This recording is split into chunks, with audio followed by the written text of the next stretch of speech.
मध्य प्रदेश सरकार ने किसानों के हित में एक बड़ा और ऐतिहासिक निर्णय लेते हुए ग्रामीण क्षेत्रों में भूमि अधिग्रहण पर मिलने वाले मुआवजे को बढ़ा दिया है। अब किसानों को उनकी कृषि भूमि के बदले बाजार मूल्य का अधिकतम 4 गुना तक मुआवजा मिल सकेगा। सरकार के मुताबिक यह फैसला कृषक कल्याण वर्ष के तहत लिया गया है, जिससे लाखों किसान परिवारों को सीधा लाभ मिलेगा।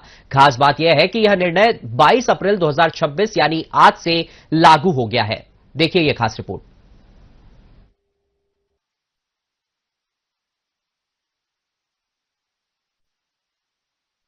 मध्य प्रदेश सरकार ने किसानों के हित में महत्वपूर्ण संवेदनशील निर्णय लिया है। कृषक कल्याण वर्ष के संकल्प को चरितार्थ करते हुए मंत्री परिषद ने ग्रामीण क्षेत्रों के लिए भूमि अर्जन में लागू गुणनकारक को 1.0 से बढ़ाकर 2.0 करने की ऐतिहासिक मंजूरी प्रदान की है। इस निर्णय से अब प्रदेश के ग्रामीण अंचलों में विकास परियोजनाओं के लिए अधिग्रहित होने वाली कृषि भूमि के लिए किसानों को बाजार मूल्य का अधिकतम 4 गुना तक मुआवजा मिल सकेगा। यह निर्णय न केवल किसान कल्याण के प्रति राज्य सरकार की प्रतिबद्धता को दर्शाता है, बल्कि प्रदेश के लाखों किसान परिवारों की आर्थिक आत्मनिर्भरता की दिशा में एक महत्वपूर्ण कदम है। इस निर्णय की पृष्ठभूमि में मुख्यमंत्री डॉक्टर मोहन यादव द्वारा 7 नवंबर 2025 को आयोजित उच्च स्तरीय बैठक में दिए गए निर्देश शामिल है, जिसमें उन्होंने प्रदेश की बृहद परियोजनाओं के लिए भूमि अर्जन नीति की समीक्षा और अन्य राज्यों की सर्वोत्तम प्रक्रियाओं के अध्ययन के निर्देश दिए थे। मंत्री परिषद द्वारा अनुमोदित यह निर्णय 22 अप्रैल 2026 यानी आज से ही प्रभावशील यानी लागू हो गया है।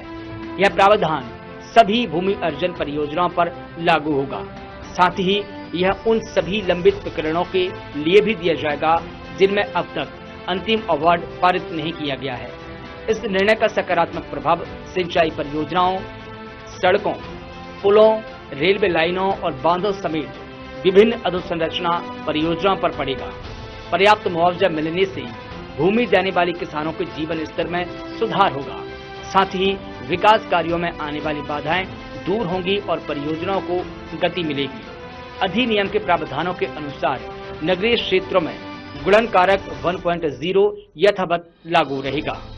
कृषक कल्याण वर्ष में लिया गया यह पारदर्शी और जनहितैषी निर्णय प्रदेश के अन्नदाताओं को आर्थिक सुरक्षा प्रदान करने के साथ साथ उन्हें प्रदेश के विकास में भी सक्रिय सहयोगी बनाएगा। यह निर्णय मध्य प्रदेश को देश में कृषि और किसान समृद्धि के मॉडल के रूप में और अधिक सुदृढ़ करेगा। मैं आज की इस प्रेस ब्रीफिंग के साथ थोड़े से संवाद भी जोड़ लेंगे, चिंता मत करो।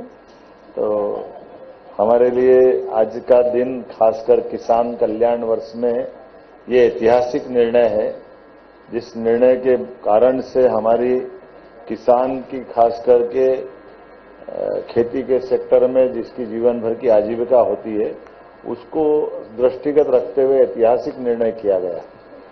मुझे इस बात का संतोष भी है, माननीय अध्यक्ष जी आज हमारे साथ हैं, माननीय हेमंत खंडेलवाल जी, हमारे मीडिया प्रभारी आशीष जी, इस अवसर पर SCS, PS, रेवेन्यू और हमारे मनीष सिंह जी CPR, हम सब मिलकर के आज जो आपकी जानकारी में है, आज कैबिनेट के माध्यम से एक बड़ा निर्णय हुआ है।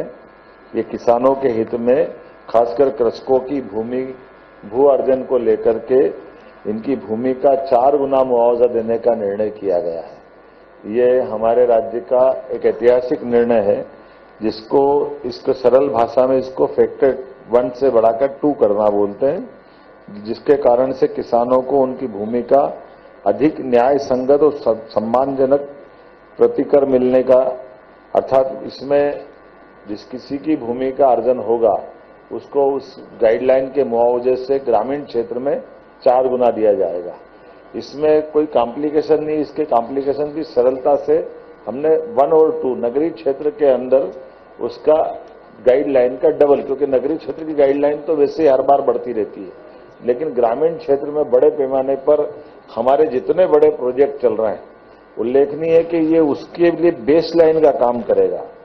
इसलिए मध्य प्रदेश भूमि अर्जन और पुनर्व्यवस्थापन में उचित प्रतिकरण पारदर्शिता का अधिकार अधिनियम 2013 जो लागू हुआ था, इसको भू अर्जन अधिनियम 2013 बोलते हैं।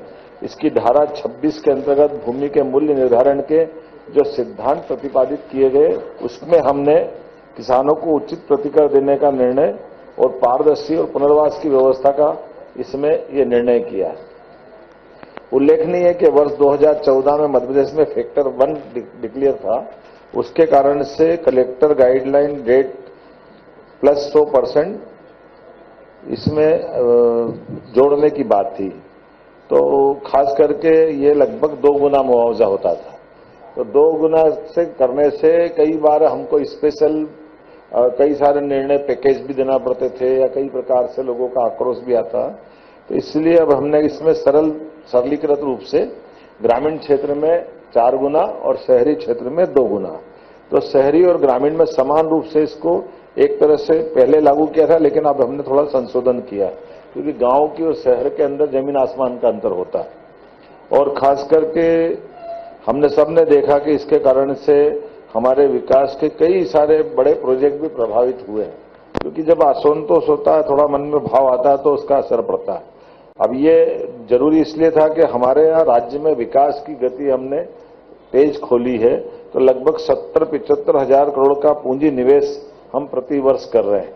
ऐसे समय में लैंड एक्विजिशन को लेकर के इसके आने वाली कठिनाइयों का हल निकालते हुए इसमें सड़क, पुल, रेलवे लाइन, राष्ट्रीय राजमार्ग, एक्सप्रेसवे, सिंचाई परियोजना, अधोसंरचना विकास, ऐसे कई कामों को लेकर के इसके कारण से हमको इसकी मदद मिलेगी। उल्लेखनीय है कि ये भाव हमारे मन में ये सारी कठिनाइयों को महसूस करने के लिए इस दिशा में बढ़े थे। हम 7 नवंबर 2025 को कि हमको इस पे विचार करना चाहिए, इस दिशा में आगे बढ़ेंगे।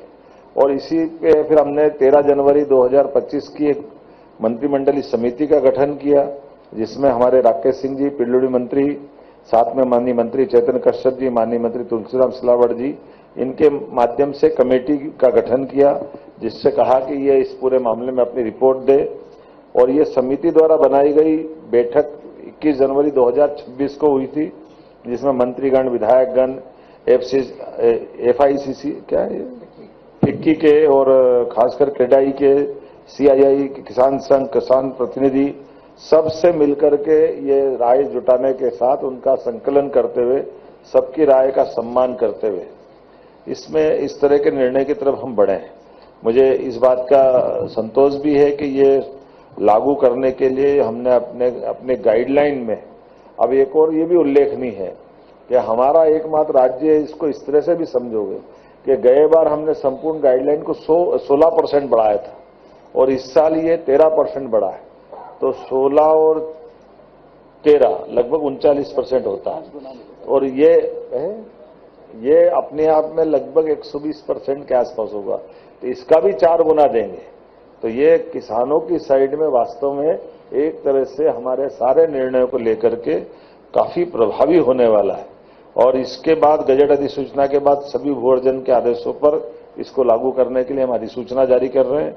और साथ ही साथ पीडब्ल्यूडी की 1281 हेक्टेयर भूमि, जिसका हम लगभग 742 करोड़ का, ये 3 साल का रिकॉर्ड है पिछले, जो कुल लगभग 10,000 करोड़ का है। अब ये बदलते हुए हम वैसे मैं अगर अलग अलग आंकड़े अलग अलग विभागों को बताता हूं, तो ये MPRDC का 1573 हेक्टेयर का लगभग 2,500 करोड़ का मुआवजा था। और ये NHI है ना, इसका 7,500 हेक्टेयर से लगाकर 6,000 करोड़ का था। तो अब ये सीधे सीधे आप इनको अगर अपन जोड़ेंगे तो ये अपने आप में बड़ा आंकड़ा हो जाएगा, जिसको बोलने में भी अच्छा नहीं लगा, लिखने में अच्छा लगेगा। अपने लिए ये 4 गुना करते जाएंगे तो हमारे लिए मान के चलो कि अकेले जल संसाधन नर्मदा घाटी में भी 4,500 हेक्टेयर का भू अर्जन, ये 1,000 करोड़ का मुआवजा निर्धारित था। इसका लाभ कैसे मिलेगा? शासन और किसानों पर सकारात्मक प्रभाव पड़ेगा। विकास में हम एक तरह से उनको भागीदार बना रहे हैं, क्योंकि कोई जमीन छोड़ता है तो बदले में उसको लेने के लिए अपनी जमी जमाई व्यवस्थाओं में हटना भी कठिन चुनौती होती है।